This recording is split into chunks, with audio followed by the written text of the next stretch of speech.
I'm the general counsel of the afl-cio, and we're the organized labor movement, the one that's down to 12% of the workforce, 8% of the private sector, down from historical levels that were approximately 3 times that size some years ago.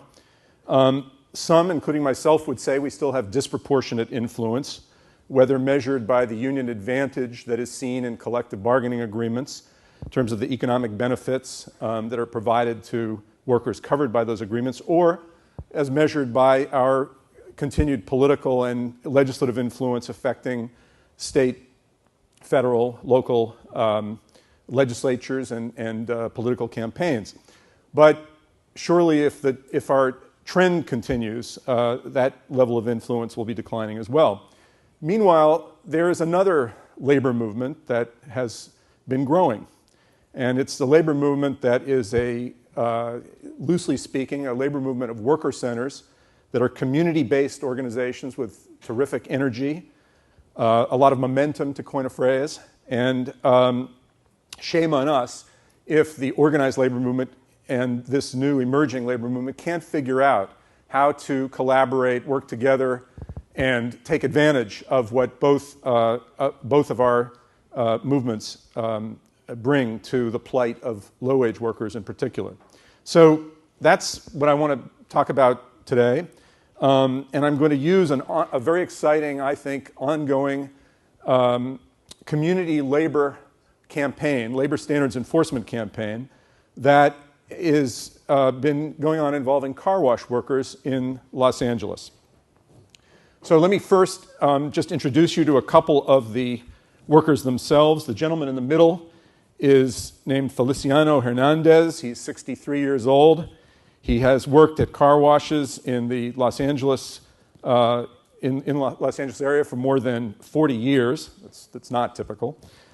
He's seen conditions deteriorate. He says, "We used to get breaks for lunch and to take a rest.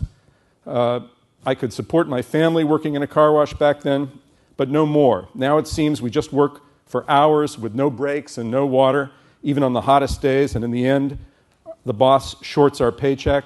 Sometimes it's tips only, and sometimes we don't even get paid at all." Another worker pictured there is Silvio Molina, who reports on being routinely exposed to harsh chemicals. He says that he has to buy new shoes every few weeks because the acid burns holes in them. "The skin on my hands is cracked and red all the time. I don't wear gloves when I'm washing cars or cleaning tires because the boss doesn't provide them. Actually, we don't even get drinking water." These trends that these workers describe are obviously typical. They're typical of low-wage workers in all sectors and all across the country. The U.S. Labor Department in the Clinton days did surveys of several low-wage industries, found that there was a 65% non-compliance rate of wage and hour requirements in nursing homes, an even higher, close to 90% non-compliance rate of garment shops, 100% non-compliance in poultry. In a more contained survey that they did in Los Angeles, 37 out of 41 restaurants were in serious non-compliance with wage and hour requirements. Even in the Clinton Department of Labor, when you had better labor enforcement, if the OSHA, all of the OSHA inspectors worked full-time, starting today, and hit your workplace, inspecting your workplace today, it would be 114 years before they would be back to you for the next round. So you can see that there's little wonder that with government enforcement on federal and state levels so inadequate, and with little prospect for that changing in the near term, and with collective bargaining agreements in low-wage sectors in particular being more and more the exception, that the wage gap is growing. And that the CEO worker pay ratio has climbed from a 42-to-1 ratio in 1980 to the truly obscene 364-to-1 ratio that you see there today. Meanwhile, as I mentioned, there is this parallel labor movement that has been emerging. And it's a fascinating movement. To call it a movement is somewhat inaccurate.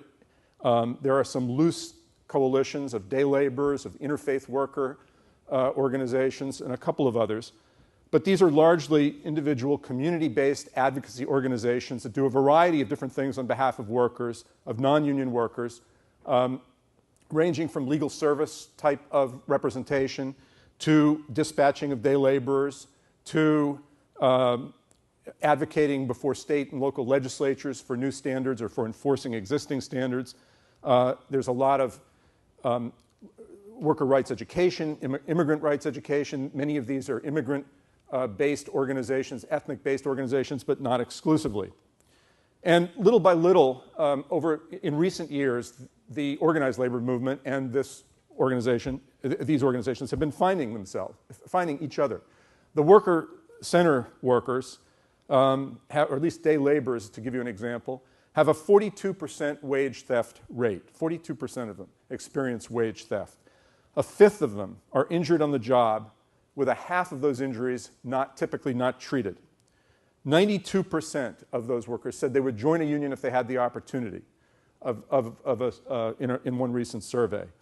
So in some ways, it's a far cry from workers who are protected by collective bargaining agreements. On the other hand, as you can imagine, to the extent that non-union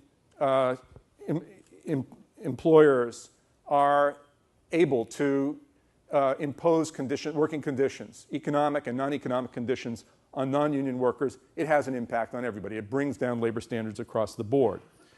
About 2 years ago, a few of us were offered a tour of day labor street corners in the Los Angeles area. And one of the street corners that I visited was at Agora Hills, a section of Los Angeles, where the day that I got there, a group of workers of about 75, all Latino workers, were turning away the homeowners and small contractors who were coming by in pickup trucks to take them to their daily jobs because they were voting for themselves a minimum wage. And after 2 hours, they had debated and voted a minimum wage for themselves, and they started taking work again, but insisting on the minimum wage being observed. And I went back, I told Steve Greenhouse, who writes on labor and employment issues for the New York Times, he wrote an article about this. And I went back there a few weeks later with some labor leaders from organized labor from around the country. And by coincidence, the day that I was back there, a small group had split off and gone down the street and were undermining their brothers, and they were just brothers, up the street, offering their labor at a couple dollars an hour below the minimum wage. And we were allowed to follow the big group down the street through a combination of friendly and not quite so friendly persuasion. They convinced their brothers to come back into the fold. They heard that, well, we get a free lunch from some of these employers. We should give them a break on the minimum wage and things like that. And they said, look, those may be good arguments, but we should decide that collectively. That shouldn't be a decision that you make unilaterally. And they came up and everything went back to the minimum wage. And I left there that day thinking, this is what a building trades local union in the 1880s was like. There was no legal relationship with the employers. There was no collective bargaining agreement. But the workers collectively were setting standards and enforcing standards and doing something about their plight collectively. And it occurred to me that, again, shame on us if we can't figure out how the organized labor movement that has now had the benefit and the expertise it's developed over the last century and more, we cannot use that expertise, that experience, the legal structures we have, as imperfect and horrible as they are in many respects, the financial resources that we have, at least compared to this group, and we can't figure out how to collaborate with this new emerging labor movement that has so much energy, so much creativity, and community roots that are so critical, I believe, to addressing the plight of low-wage workers.